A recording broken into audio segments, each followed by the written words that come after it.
ರಾಮಾಯಣ ಮತ್ತು ಮಹಾಭಾರತ ನಮ್ಮ ದೇಶದ ಎರಡು ಕಣ್ಣುಗಳ ಹಾಗೆ. ಎರಡೂ ಸಹ ಮಹಾಕಾವ್ಯಗಳು. ಆದರೆ ಕೇವಲ ಅಲ್ಲ, ಇವು ಐತಿಹಾಸಿಕ ಕಾವ್ಯಗಳು. ರಾಮಾಯಣ ಮಹಾಭಾರತವನ್ನು ಇತಿಹಾಸ ಅಂತ ನಾವು ಕರೀತೇವೆ. ರಾಮಾಯಣ ಮತ್ತು ಮಹಾಭಾರತ ಎರಡು ಸಂಸ್ಕೃತ ಭಾಷೆಯಲ್ಲಿವೆ.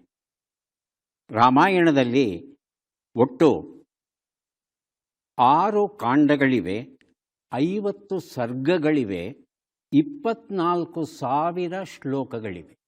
24,000 ಶ್ಲೋಕಗಳ ಬೃಹತ್ ಕಾವ್ಯ. ಈ ಮೂಲ ಕಾವ್ಯವನ್ನು ಓದ್ದವರು ಬಹಳ ಕಡಿಮೆ. ಆದರೆ ಮೂಲ ಕಾವ್ಯದಿಂದ ಪ್ರೇರಿತರಾಗಿ ಅನೇಕ ಜನ ತಮ್ಮದೇ ಆದ ಕಾವ್ಯಗಳನ್ನು, ಕಥೆಗಳನ್ನು, ನಾಟಕಗಳನ್ನು, ಪ್ರಬಂಧಗಳನ್ನು ಬರೆದಿರೋದನ್ನು ನೋಡಬಹುದು. ಅನೇಕ ಕವಿಗಳು ವಾಲ್ಮೀಕಿ ಮಹರ್ಷಿಗಳು ಬರೆದಂಥ ರಾಮಾಯಣದ ಕಥೆಯನ್ನು ಆಧಾರವಾಗಿಟ್ಟುಕೊಂಡು ಬರೆಯುವಾಗ ತಮ್ಮದೇ ಆದ ಕೆಲವು ಕಲ್ಪನೆಗಳನ್ನೆಲ್ಲ ಸೇರಿಸ್ತಾ ಬರೆಯುತ್ತಾ ಹೋದ ಕಾರಣ ನಮಗೆ ಮೂಲ ರಾಮಾಯಣ ಹೇಗಿದೆ, ವಾಲ್ಮೀಕಿ ಮಹರ್ಷಿಗಳು ಏನು ಹೇಳಿದ್ದಾರೆ, ಆ ಬಗ್ಗೆ ಅನೇಕ ಜನರಿಗೆ ನಿಖರವಾಗಿ ಮಾಹಿತಿ ಇಲ್ಲ. ಯಾಕಂದರೆ ರಾಮಾಯಣವನ್ನು ಆಧರಿಸಿ ರಚನೆಯಾದಂಥ ಕೃತಿಗಳು ಆ ಸಂಖ್ಯೆ ಇನ್ಯಾವ ಕೃತಿಗೂ ಇಲ್ಲ, ಮಹಾಭಾರತಕ್ಕೂ ಇಲ್ಲ. ಅಷ್ಟು ವಿಶಾಲವಾದ ಕಥಾಹಂದರವನ್ನು ಕೊಡುತ್ತೆ ರಾಮಾಯಣ. ಈಗ ಮತ್ತೊಂದು ರಾಮಾಯಣ, ಅಣು ರಾಮಾಯಣ ಪ್ರಕಟ ಆಗಿದೆ ಕನ್ನಡದಲ್ಲಿ. ಅಣು ರಾಮಾಯಣ. ಅಣು ಅಂದರೆ ಏನು? ಇಂಗ್ಲೀಷಲ್ಲಿ ವೈಜ್ಞಾನಿಕ ಪರಿಭಾಷೆಯಲ್ಲಿ ಮಾಲಿಕ್ಯೂಲ್ ಅಂತ ಹೇಳ್ಬೋದು. ಆದರೆ ಇಲ್ಲಿ ಕವಿಗಳು ಏನು ಹೇಳ್ತಾರೆ ಅಂದರೆ ಅಣು ಅಂದರೆ ಚಿಕ್ಕ ರಾಮಾಯಣ ಅಂತ. 24,000 ಶ್ಲೋಕಗಳಲ್ಲಿ ಇರ್ತಕ್ಕಂಥ ಕಥೆಯನ್ನು ಇವರು 48 ಪುಟ್ಟ ಭಾಗಗಳಲ್ಲಿ ಸಂಗ್ರಹಿಸ್ತಾರೆ. 48 ವಾಕ್ಯವೃಂದಗಳಲ್ಲಿ ಸಂಪೂರ್ಣ ರಾಮಾಯಣ, ಸರಳ ರಾಮಾಯಣ, ಸಂಕ್ಷಿಪ್ತ ರಾಮಾಯಣ, ವಾಲ್ಮೀಕಿ ರಾಮಾಯಣ.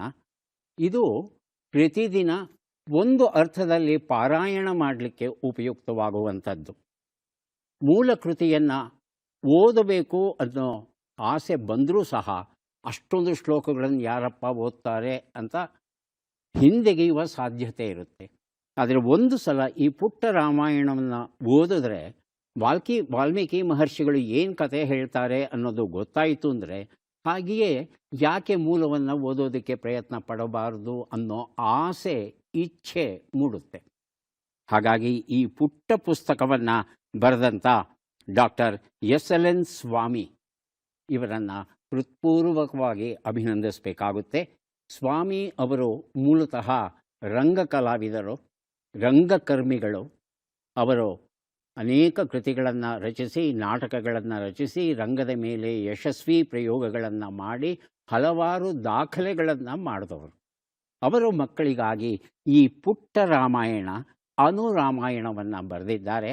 ಹಾಗಾಗಿ ಈ ಪುಟ್ಟ ಪುಸ್ತಕವನ್ನು ಮಕ್ಕಳು ಮಾತ್ರ ಅಲ್ಲ, ಹಿರಿಯರು ಓದಿ ಸಂತೋಷ ಪಡಬಹುದು.